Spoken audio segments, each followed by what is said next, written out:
It's December 1974, and Genesis are backstage at the Academy of Music, preparing to play their new album, The Lamb Lies Down, to an unsuspecting Broadway audience.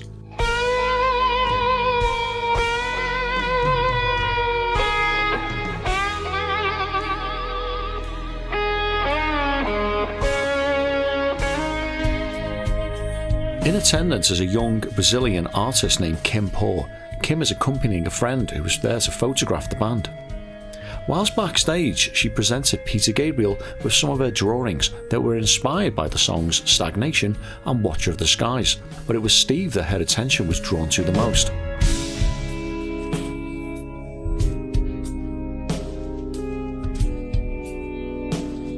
The pair quickly bonded, and on their first date together discovered a mutual love not only for Genesis music but other spiritual philosophy and the mystical fortune-telling art of tarot.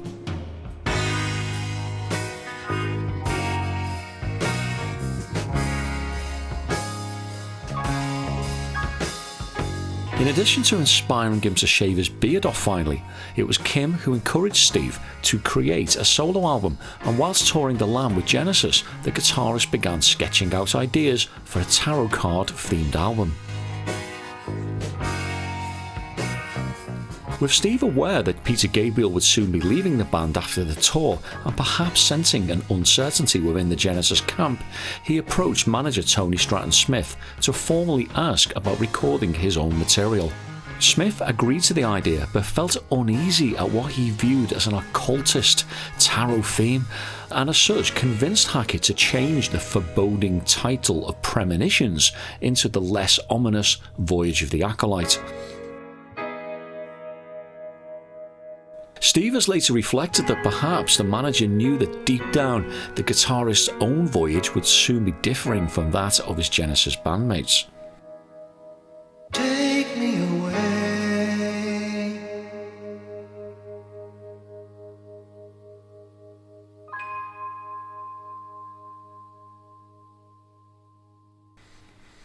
A mere 2 weeks after the Lamb tour concluded, Steve found himself at the Kingsway Recorders. This is a recording studio in the Holborn area of London. The studio had previously been known as the Delaney Lee Studio and had been used by such greats as the Beatles, the Stones, Pink Floyd, The Who and Jimi Hendrix. By the time Steve Hackett arrived there, it was being managed by Ian Gillan, whose Deep Purple had also recorded a lot of material there.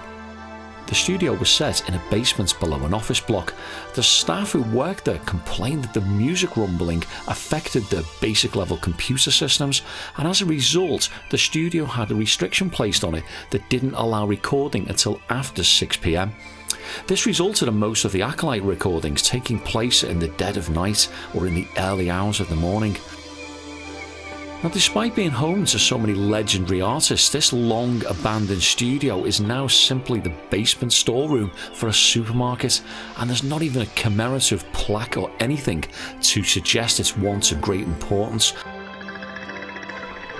I know this because in researching this documentary I actually visited the place, and as expected it's just now converted into corporate office spacing, and none of the staff there really had any idea as to the importance of what went on below where they worked, although one person I spoke to said that she'd heard a rumour that Mick Jagger himself used to work in this basement, which I suppose in a way is technically true. To reassure Steve and provide him with some familiarity and comfort, he invited his Genesis stablemates Phil and Mike to help him create the record, along with his brother John Hackett. John's flute work is exquisite and lends the album a sense of tender, ethereal grandeur and maturity.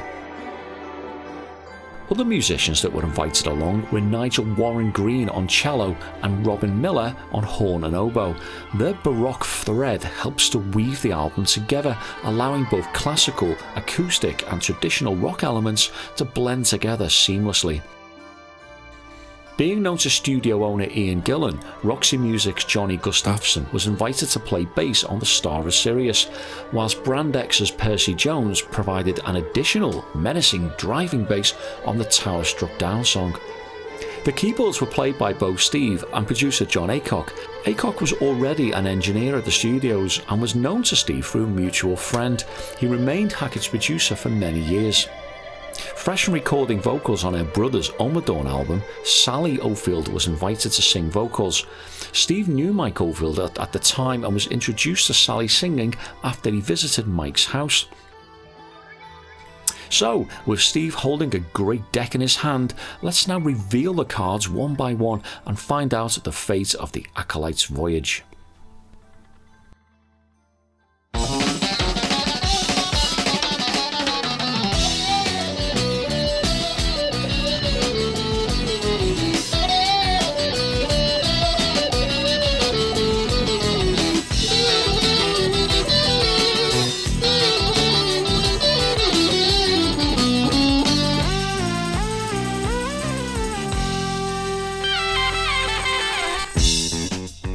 Acolyte is a follower or a devotee of a religion or a spiritual practice, and in this sense our album can be seen as a concept about a traveller who has various mystical tarot themed encounters along their path.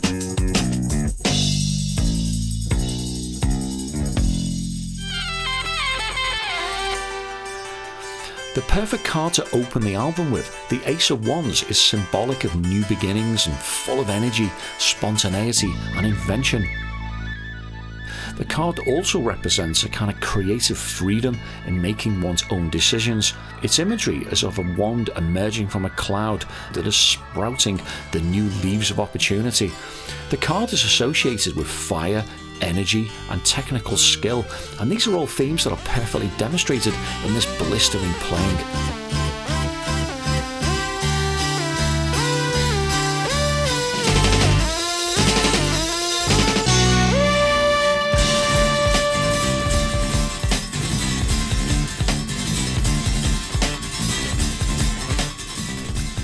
Driven by Collins and Rutherford, the song feels like a dry run for the band's own Dance on a Volcano.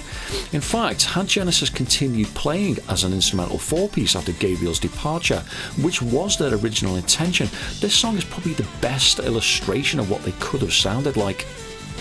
Under the colour of an amber-stained evening, the band can be seen here cooling off with cans of Guinness, Newcastle Brown Ale and Swan Export.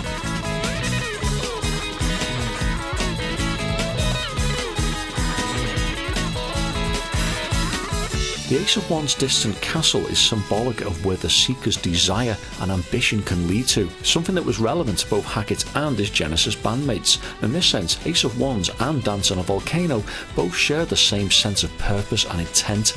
And as such, let's grasp the wand of opportunity firmly in our hands and venture off into the mountains to continue our Acolyte's journey.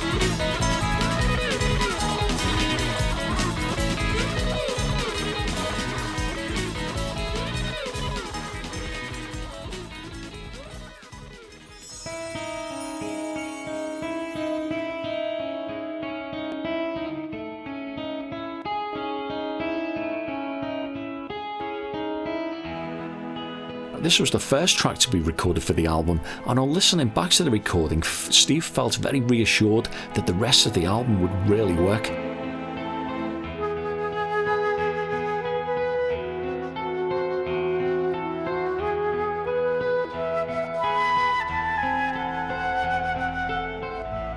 The song opens with 12-string arpeggios played by Mike Rutherford that evoke a kind of Trespass-era Genesis.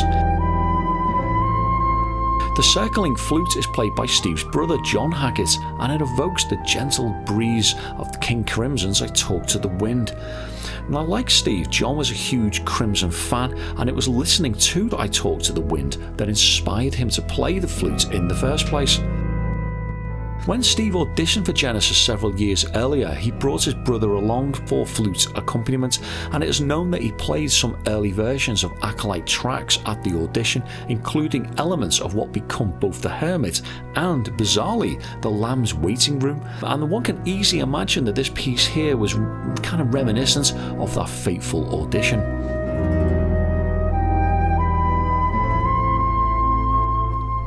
In researching this documentary, I spoke with none other than Kim Poor about this much-loved album cover and this whole era in her life. She said that she chose the Priestess as the focal point for the cover, as she felt it was the card that kind of unified all the energy and the meanings of all the tracks into one.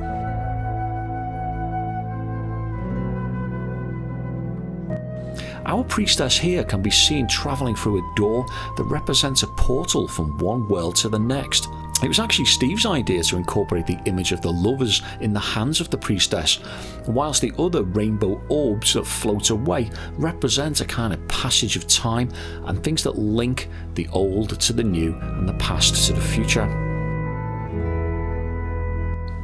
In the distance lies a mythical Camelot-inspired land. This represents the Acolyte's hope and ambition, whilst below it there's a more kind of desolate world of barren trees. This again reflects the balance in our world, the yin and the yang, and it comes very much from Kim and Steve's interest in the I Ching. Acting as the Priestess herself, Kim is advising our Acolyte that he needs to listen to his intuition to decide which path to take. Her advice is to trust one's instincts and don't listen to the advice and doubts of others, whatever troubles may lay ahead.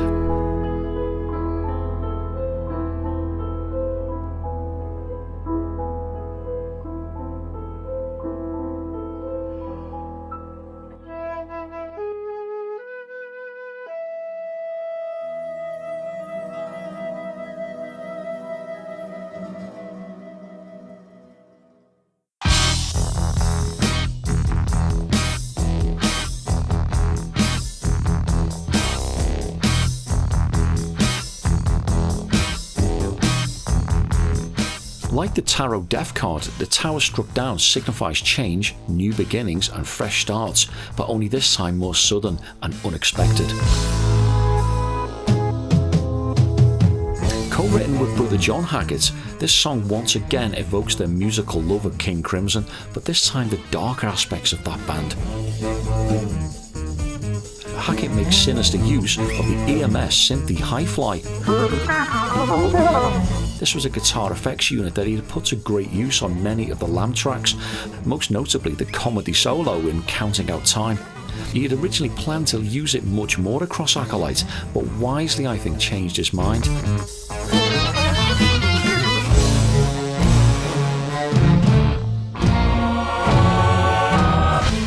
To heighten the terror, the track ends with what is reportedly an archived Sieg Heil chant from a Nazi rally, but on closer listening it could be that they're chanting the words Steve Hackett.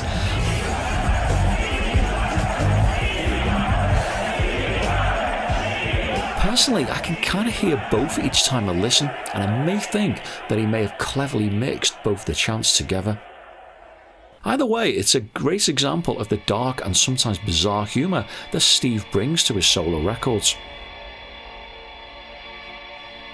As night leads to day, the Priestess returns as if to calm and reassure our traveller.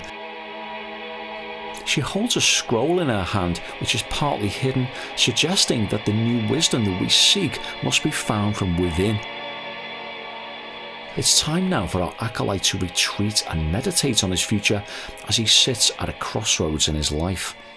A mantle of attainment weighs heavy on his shoulders.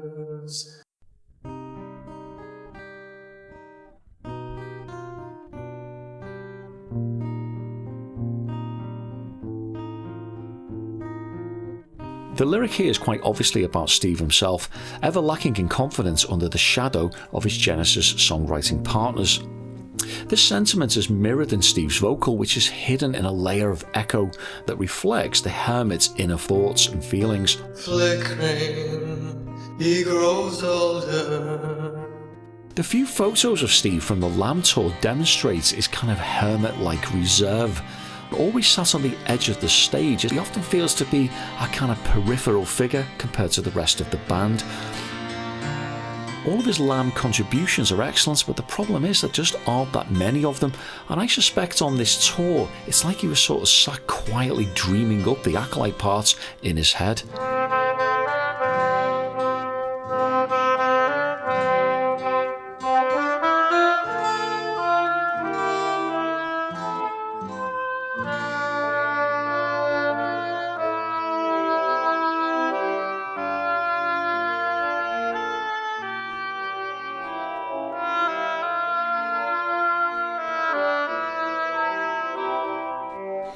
Many of the photos from this tour feature Steve wearing a t-shirt with the word The Triplets on it, but neither Kim or Steve, who I actually personally asked, can recall what this thing was. However, both of them stated that whilst touring, the band, not wanting to carry around lots of clothing with them, would be given promotional clothing by other bands and artists and the like, and it's probably that The Triplets was just something like that.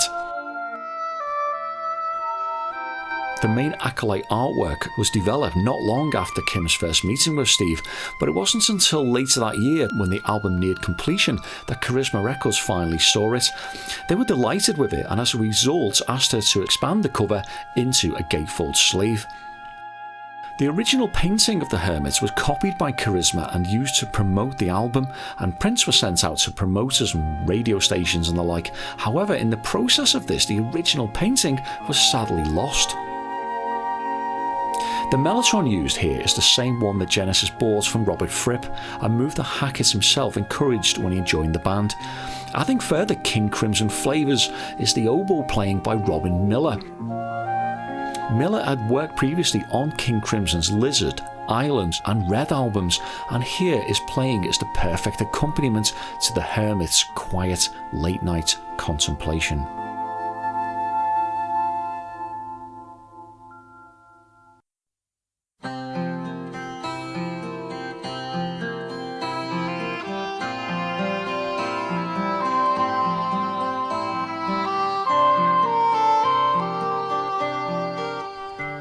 After this quiet reflection, a guiding light appears to guide our traveller through side 2 of the album. Sirius is the brightest star in the sky and was sacred to the Egyptians, as was the god Isis. Here, her vessels provided renewing water for our acolyte, and also a healing reassurance that things will be fine after the trauma of the tower.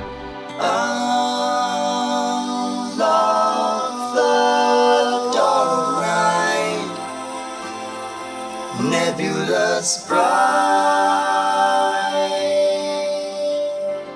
Had it been offered to Genesis, I could easily see this song fitting into Trick of the Tail and would have matched the tone of Entangled, Madman Moon and Ripples perfectly.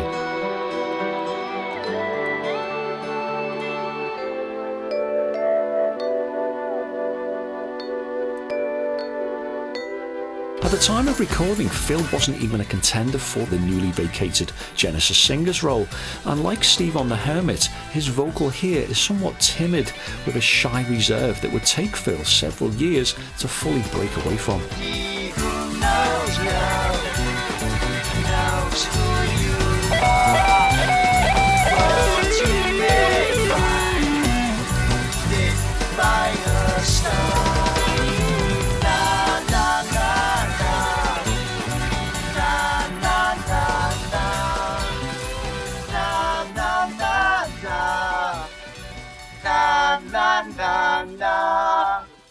He who knows love knows who you are.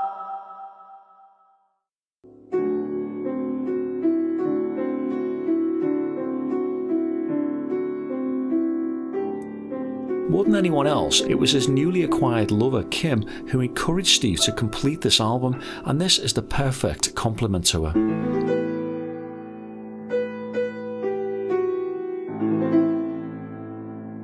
This short piece of classical playing gently fuses into a dreamy backwards guitar that evokes images of the lovers intertwined.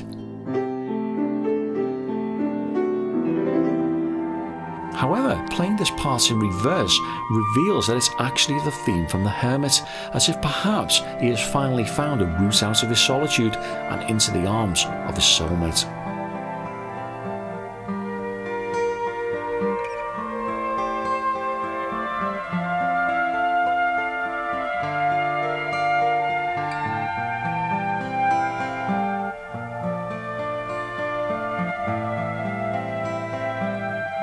Kim and Steve would become intertwined, and her artwork would become synonymous with his music throughout most of his career.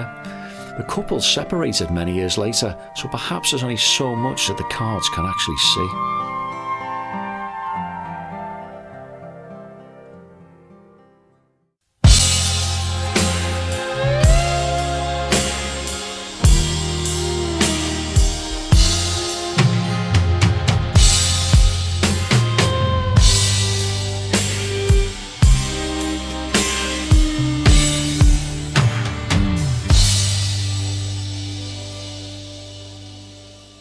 Our album's closer was written in 1972 with Mike Rutherford, and it was liked enough by Tony Banks to be rehearsed for possible inclusion on the Foxtrot album, possibly as a climax to the Supper's Ready track. It's generally thought that the opening and the verses were Steve's, whilst the cyclic climbing chords of the conclusion were written by Mike. The overall structure is superb, and at times the guitar mirrors Steve's yearning playing on the intro to Chamber of 32 Doors.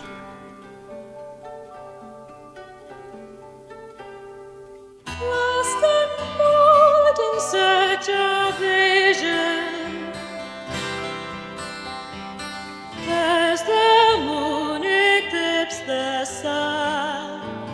Sally Oldfield delivers an operatic vocal that she says was inspired by Pink Floyd's Great Gig in the Sky, and it helps to give the album a further layer of Tolkien-esque mysticism.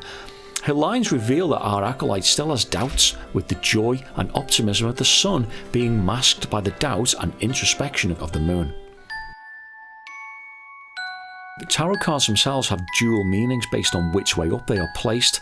On its correct orientation, this card represents conforming to expectations and rules and authority, especially in the context of working with others. However, this song is called The Shadow of the Hierophant. This means that the card's meaning is inverted, and as such, the meaning here is exactly the opposite of this, and it reinforces the message that our acolyte should break with convention, that he should challenge expected ways of doing things and find a new path of his own.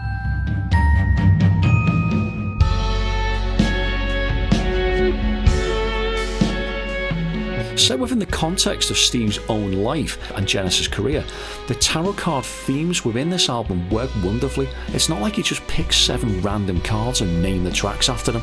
The words and music genuinely complement the actual meaning of the cards that very much reflect the crossroads that Steve found himself at during this time.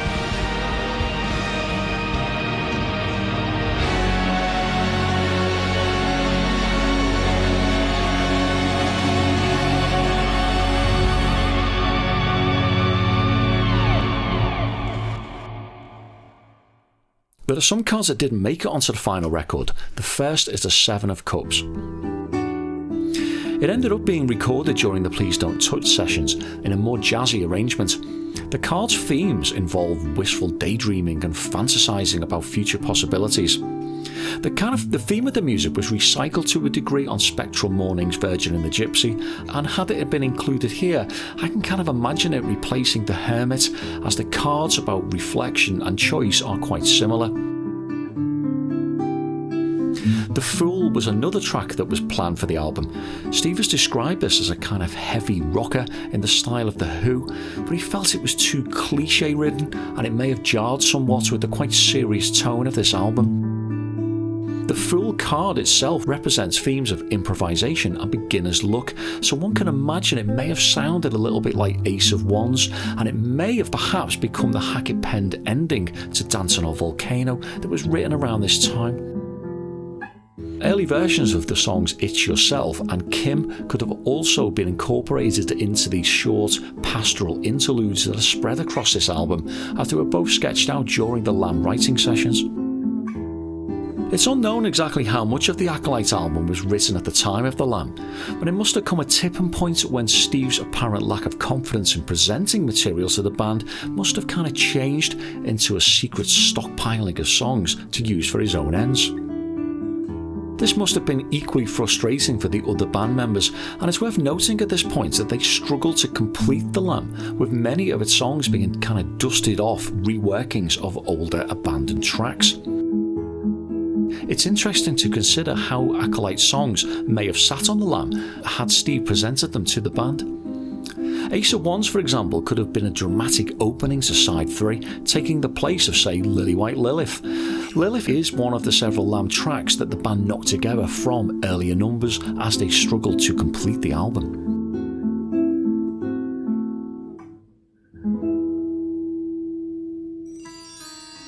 Musically, Voyage of the Acolyte sounds like a closer bridge between Selling England and Trick of the Tail than the Lamb itself does. Its softer, more pastoral and symphonic feeling is more typical of the early Genesis than the Lamb's harder, New York-inspired edges. Like the rest of the band in making Trick of the Tail, Steve was apprehensive before the Acolyte's release that many Genesis fans wouldn't be able to see beyond the recently departed frontman and realised that Peter was just a part of the songwriting process. As it happens, the album was a relative success and narrowly missed out on a UK top 20 chart placing, with total UK album sales not that dissimilar to The Lamb itself. Its stature and standing within the Genesis catalogue has risen considerably over time and is now a very much loved album amongst fans. A few years after making this album, Steve walked away from the band that was just about to become one of the biggest in the world, but then tarot cards are about the journey that our life takes and not necessarily the end goal, and in terms of keeping the spirit of early Genesis alive throughout his career and the love and respect that comes with this, Steve became the richest of all.